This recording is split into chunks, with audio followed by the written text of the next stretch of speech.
ನಾವೆಲ್ಲರೂ ಕೆಂಪೇಗೌಡರ ಜಯಂತಿಯನ್ನು ಸಂಭ್ರಮದಿಂದ ಆಚರಿಸುತ್ತೇವೆ. ಕೆಂಪೇಗೌಡರು ಬೆಂಗಳೂರಿನ ಸಂಸ್ಥಾಪಕರಾಗಿದ್ದರು. ಕೆಂಪೇಗೌಡರು 1957ರಲ್ಲಿ ಕೆಂಪೇಗೌಡರು ಬೆಂಗಳೂರಿನ ಕೋಟೆಯನ್ನು ನಿರ್ಮಿಸಿದರು. ಧನ್ಯವಾದಗಳು. Today is special day, Nadaprabhu Kempegowda Jayanti.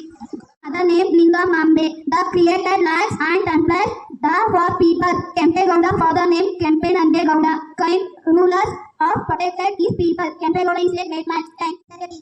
ಇದು ಜೂನ್ 27 ಬೆಂಗಳೂರಿನ ನಿರ್ಮಾತೃ ನಾಡಪ್ರಭು ಕೆಂಪೇಗೌಡರ 515ನೇ ಜನ್ಮದಿನ. 16ನೇ ಶತಮಾನದಲ್ಲಿ ಬೆಂಗಳೂರು ನಗರವನ್ನು ಸೃಷ್ಟಿಸಿದ ಮಹಾಪುರುಷನ ಸ್ಮರಣಾರ್ಥವಾಗಿ ಈ ದಿನವನ್ನು ಆಚರಿಸಲಾಗುತ್ತದೆ.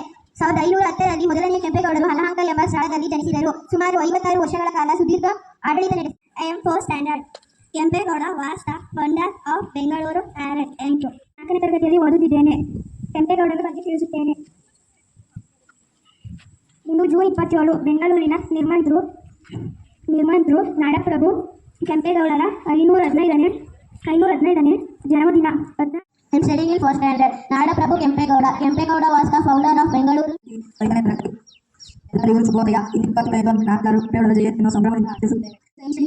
Kempegowda was the founder of Bengaluru city. He lived in the 16th century and was a great leader. Kempegowda built the Bengaluru fort in 1537. He created lakes and temples for the people. He was a people. Kempegowda built 4 towers in March Bengaluru boundaries. He loved Kannada language and culture. Under his rule, Bengaluru became a trading center. Studying in 6th standard. Today introduction by Nadaprabhu Kempegowda. Kempegowda was the founder of Bengaluru city. He lived in the 16th century and was a great leader. Kempegowda built the Bengaluru. ಸಾಮಂತ ರಾಜನಾಗಿದ್ದ ಹೆಸರು ನೆನಪಿಲ್ಲ. ನಾನು 6ನೇ ತರಗತಿಯಲ್ಲಿ ವಿದ್ಯಾಭ್ಯಾಸ ಮಾಡುತ್ತಿದ್ದೇನೆ. ನಾವು ಈಗ ಕೆಂಪೇಗೌಡರ ಬಗ್ಗೆ ಪರಿಚಯ ಮಾಡಿಕೊಳ್ಳೋಣ. ಪ್ರಥಮವಾಗಿ ಎಲ್ಲರಿಗೂ ಕೆಂಪೇಗೌಡರ ಜಯಂತಿಯ ಶುಭಾಶಯಗಳು. ಬೆಂಗಳೂರು ನಿರ್ಮಾತೃ ಕೆಂಪೇಗೌಡರು ಅವರು ವಿಜಯನಗರ ಅರಸರ ಸಾಮಂತರಾಗಿದ್ದರು. Anniversary in our school. I am wishing you all of his birth anniversary special. Let me brief on what my words about the great personality of Kempegowda. Kempegowda successfully utilized the capital city of Karnataka, Bangalore, now Bengaluru, in 1537. He is remembered by the people of the state and his entire nation of constructing numerous Kannada inscriptions. The flourishing ruler was considered to be the well-educated ruler of his time. He is equal advocate of his good society with the and education of the temples and water reserves.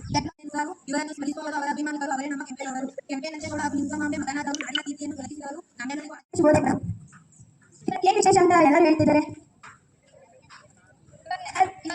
ಎಲ್ಲರೂ ನಿಮಗೆ information ಕೊಟ್ಟು ಎಲ್ಲರೂ ಹೇಳ್ತೀನಿ.